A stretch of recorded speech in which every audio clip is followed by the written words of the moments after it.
Panalangin ng pagpapasalamat at gabay. Aming Diyos, sa araw na ito kami po ay nagpapakumbaba at lumalapit sa inyo. Salamat po sa buhay na patuloy ninyong ibinibigay sa amin. Sa bawat paghinga at tibok ng aming mga puso. Sa bawat pagsikat ng araw at sa bawat pagdilim ng gabi. Kayo ang aming lakas, pag-asa at gabay sa bawat hakbang na aming tinatahak sa buhay. Huwag po sanang magbago ang inyong habag at pagmamahal sa amin. Salamat po, O Diyos, sa inyong walang hanggang pag-unawa.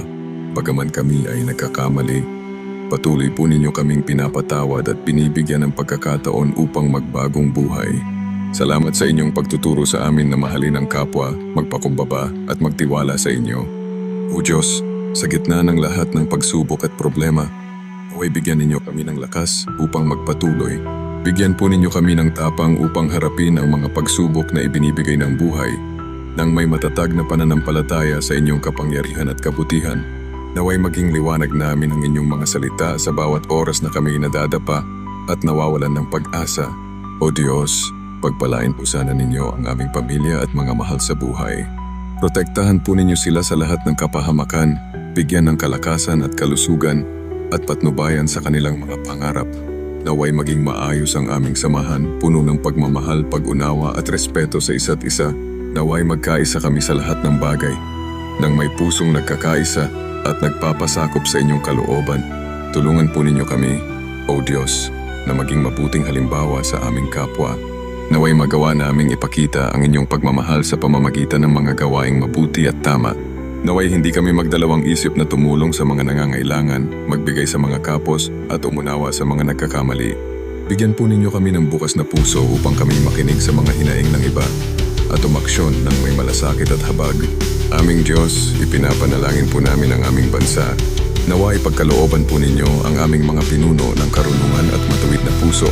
Gamitin po ninyo sila upang mapaglingkuran ang aming bayan ng may katarungan, katapatan at malasakit sa bawat mamamayan. Naway hindi sila matukso sa kasamaan, kundi maglingkod ng tapat sa inyong pangalan.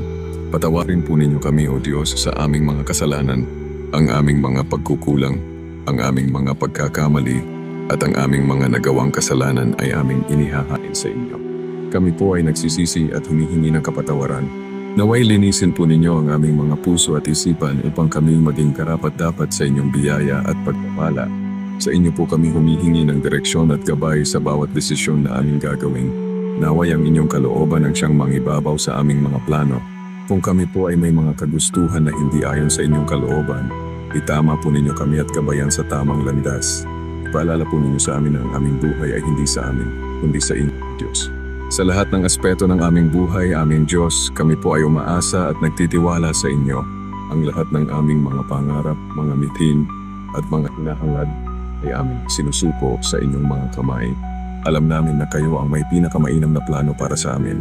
Tulungan po ninyo kaming maghintay ng may pananampalataya at pagtitiwala sa inyo.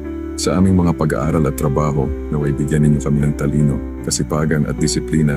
Naway makita namin ang halaga ng bawat sandali at gamitin ang aming mga talento at kakayahan para sa ikabubuti ng lahat. Naway maging inspirasyon namin ang inyong mga salita at gabay upang magawa namin ang lahat ng bagay ng may pagmamahal at pag-alay sa inyo. O Diyos, sa bawat taong aming nakakasalamuha, naway makita nila kayo sa amin. Naway maging kasangkapan kami ng inyong pag-ibig at biyaya sa mundo. Tulungan po ninyo kami na maging matatag sa aming pananampalataya upang hindi kami magpadaig sa mga tukso at kasamaan. Gamitin po ninyo kami upang maipahayag ang inyong pagmamahal at liwanag sa mga taong nangangailangan ng pag-asa at gabay. Aming Diyos, maraming salamat po sa lahat ng inyong pagpapala, sa mga biyayang nakikita at hindi nakikita, sa mga himalang ibinibigay ninyo sa bawat araw, at sa mga pagkakataong ipinapakita ninyo sa amin ang inyong walang hanggang pagmamahal. Salamat po sa inyong kabutihan, at naway patuloy kaming magpasalamat sa inyo sa lahat ng panahon at pagkakataon. Sa lahat ng ito, aming Diyos, hinihiling namin naway maghari ang kapayapaan, pag-ibig, at pagkakaisa sa aming puso at sa buong mundo. Naway matutunan naming magpatawad at umibig ng walang pag-aalinlangan. Kami po ay nagdarasal at nagtitiwala na kayo ang may hawak ng aming buhay at kayo ang aming tanggulan at gabay sa lahat ng bagay. Panginoon, sa inyo po namin ipinagkakatiwala ang aming mga panalangin. Alam po namin kayo ay laging nakikinig at handang tumugon sa amin. Salamat po sa inyong habag, pagmamahal at gabay sa amin sa bawat sandali ng aming buhay. Amen.